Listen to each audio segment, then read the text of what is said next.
Okay, we got the rods all cleaned up and done. So basically the crank part is done. Now we're going to move on to the cases here.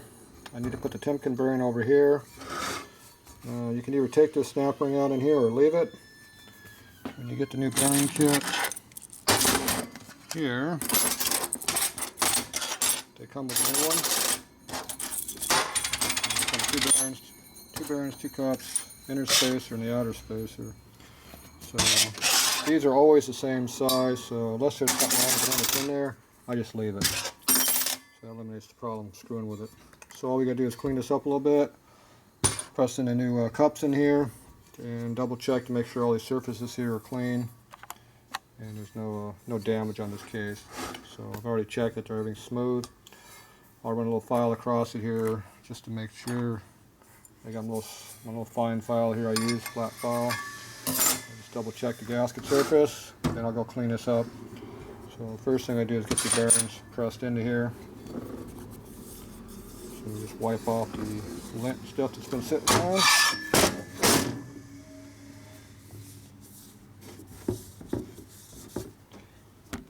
Make sure there's nothing wrong with the seal lip or anything. It looks good. So I'll go ahead and press this all together, so let me go get the pressing stuff. Okay, we're on the press here.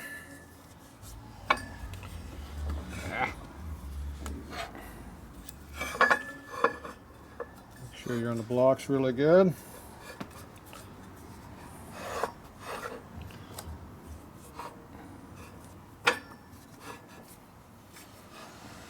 Hard to do with one hand as usual. Okay, here's our braces to go in. Now you can push them from the inside or from the outside. I always like pushing it from the outside first and the inside last. It doesn't really matter which way you do it.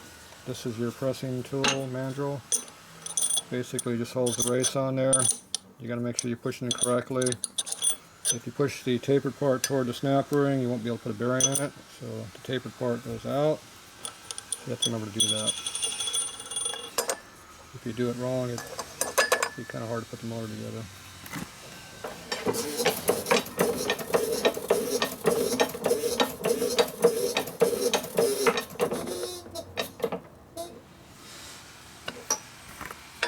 This one, the race started out sideways, so I got to kind of center it up a little bit. Just take the pressure on and off, and once it centers up, you go straight down. Stops right there. When you get to stop, don't keep pushing, you'll break things. So that's how that looks like when it's all the way in. And we flip it over. Now you can push right on here, or you can push on the outside edge. Doesn't really matter how you do it. Either way works. If you push on the steel part, gives you a little more support. Working the case is hard, but the case isn't quite as flat, so this is a new case, pretty close to a new case, so I'm going to do it this way. Normally I do it the other way. So same thing, you make sure you get the taper out.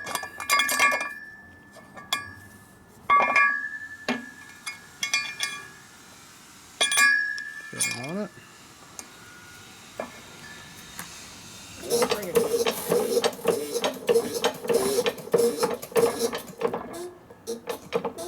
First you center it, relieve your pressure. You saw the whole case moved when I first hit it. Give one more shot. Center it again. Down a little bit. Center it again. You want to make sure you don't push the race in sideways. That's why you do it a bunch of times. One wrong time will screw everything all up. A whole bunch of the right ones don't hurt anything. So that's how it looks like that's all in there. So you want to make sure this is nice and machined across here. If you have any kind of a gap in there, it'll be a problem. And you can see how there's oil residue right here. That's not a good sign. That means there's a little bit of a gap between the steel and the aluminum, which is not the best thing to have. So it's common to have a little bit of gaps in these things, but if there's any kind of a step between these two, that means this insert's loose in the case, and the case is bad. That would be a bad thing. So So this here, I'll go ahead and clean this up now and move on to the next case. Okay, I'm moving on to the cam cover now. Take my supercar scraper here, which has a carbide tip on it. Very flat, very hard. The gasket surface is kind of like dried up crap on here. So I'm going to use this one to try to scrape off everything. If there's anything to take off. Nothing else will make it nice and smooth for the new gasket to seal against.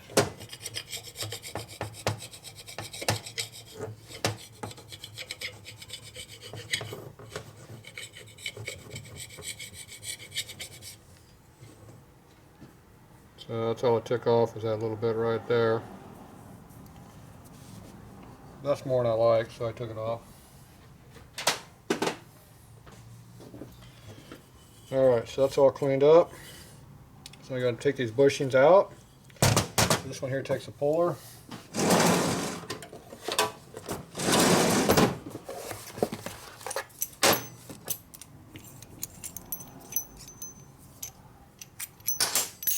It's a modified Jim's puller. So basically this here pushes in, catches the back side of the bushing. And then a steel pin here keeps it from collapsing back down, so it'll stay that down or pull it out when you tighten this nut up. So, pretty straightforward tool. Goes in the bushing pretty hard there. Push that in and you tighten the nut up.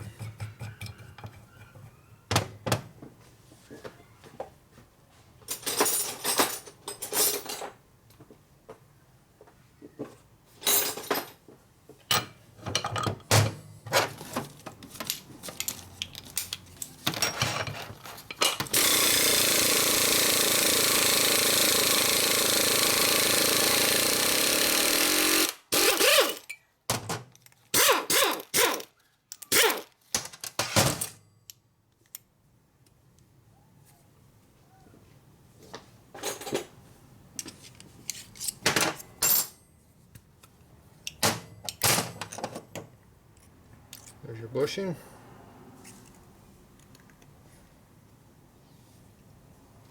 Tight. So the old bushing's out now. Tool back together.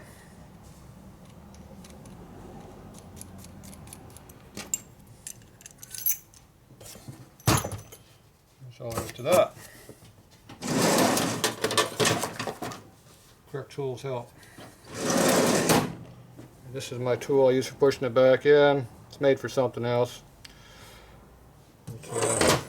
The bushing is supposed to be an 1/8 of an inch below the surface, I recall.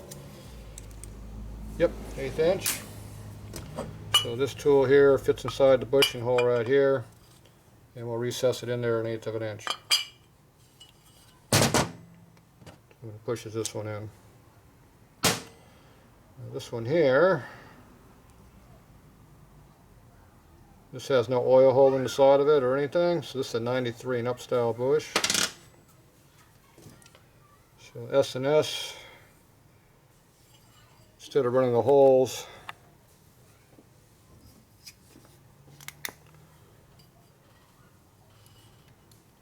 right through the side real close to the surface, they have the hole way down low in there. There it is, way down deep underneath the bush. So they take a solid style bushing, not one that has a flat side on the back. So they actually hold in a lot better. So a little bit more engineering involved here. Move the hole down 1/2 inch and you can run a solid bush. That's more than Harley can figure out. So that makes it a little bit easier. Now the other bushing is the cam bushing, and it has a big hole.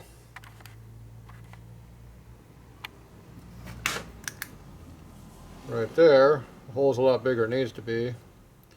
So I'll go ahead and put a hole in this bushing, which does not have the hole in it. So I'll go ahead and put the hole in that, and then we'll have be able to push that directly in. whenever you're trying to drill a hole coming through the cover out the other side, it's a real pain in the ass, and it tends to tear up the cover and not do a very good job. So I always put the holes in first. So we'll go ahead and do that next. Okay, we're going to go ahead and got this oven going right now. I'm heating up that left case. Got the 370 right now in there. So case is probably about 250, 270. So I want to check that left main bearing insert and see if it's loose in the case. If nothing else, I'll burn the oil out of it so that I can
Okay, I'll go ahead and push out this cam bushing right here.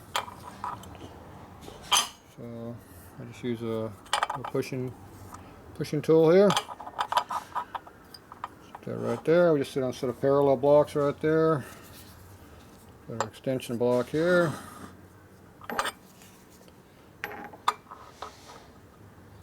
And we just push it straight out. I'll drop in the bucket. That.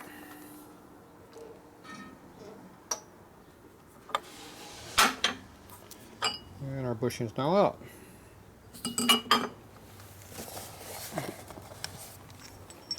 That's why you have your milk crate full of inner tube and rags underneath you to catch this stuff. So now I can go ahead and drill out this bushing for the oil hole. I also want to show you the difference in the bushings between the standard Evo one is this one, which has that flat on the side to let the oil through, and this one we had here, which is a solid one, which is your 93 style. So this is S&S's replacement bushing, and they say right on it what they're doing with it. So they got it as 73 to 92 for their cover, but it fits 93 to 99 Harley cover. So we'll go ahead and use that. Clean it up. Now that oil gallery hole right there, we have to measure how far that is in so we can duplicate the hole in the bush. So go ahead and measure that out here.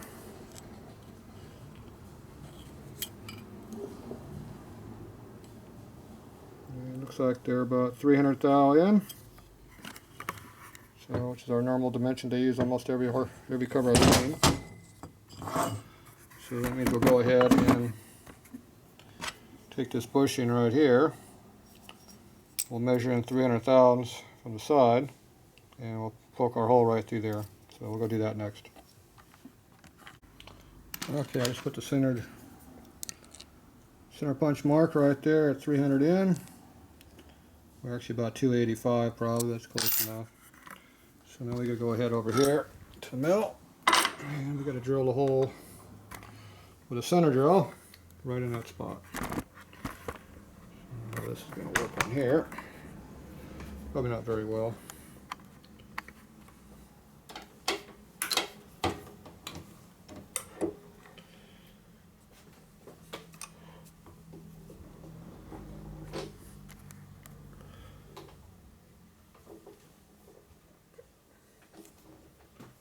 Okay.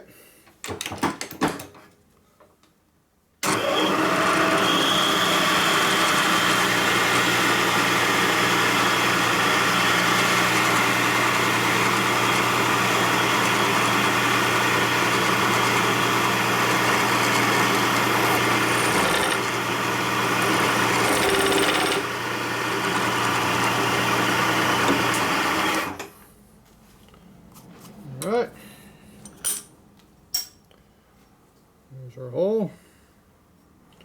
Put a little chamfer right there with a center drill. That's a center drill if you don't know what one is. So that leaves you a little bit of oil gallery location, so if the hole's slightly off, it'll still hit to what you need. All we gotta do is cut the inside out polite and we should be good. So we'll clean this up. And so this is my little deburring tool. I'll knock the edge off and we'll go push this into the cam cover. Okay, we're going to push in this pinion bushing here. So we had to put up a little jack right under here so the cover sits flat, so I can push it down without the cover tilting on us. So I put a little Loctite on the inside of the hole. We're going to put a little bit on the outside of the bushing also. I'm using the sleeve retainer Loctite, so this is the real severe stuff. Put that in there. A driving tool on top of it. It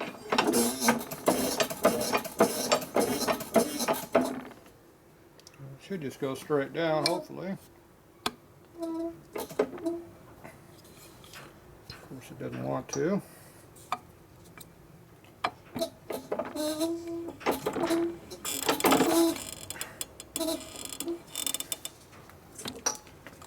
Go down to there and stop.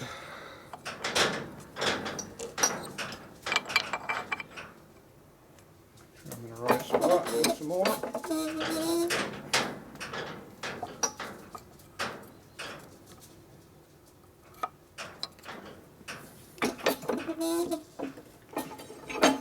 All the way down. That went in really tight. Okay, now we're going to Loctite up the cam cover one.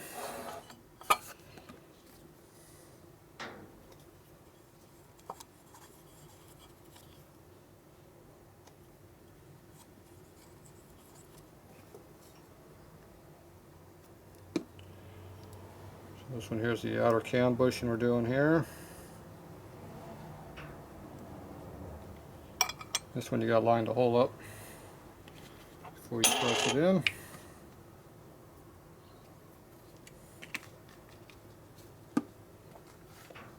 You just do that with eyeball. Our pushing tool right there.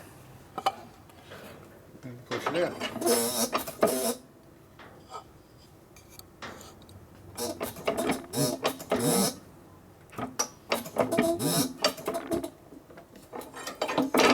And that one's in.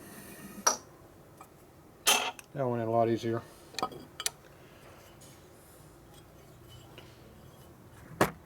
Okay, we make sure that the hole lines up through the top. It did. And everything else looks good. So these are ready to be line reamed now. This will be the next project.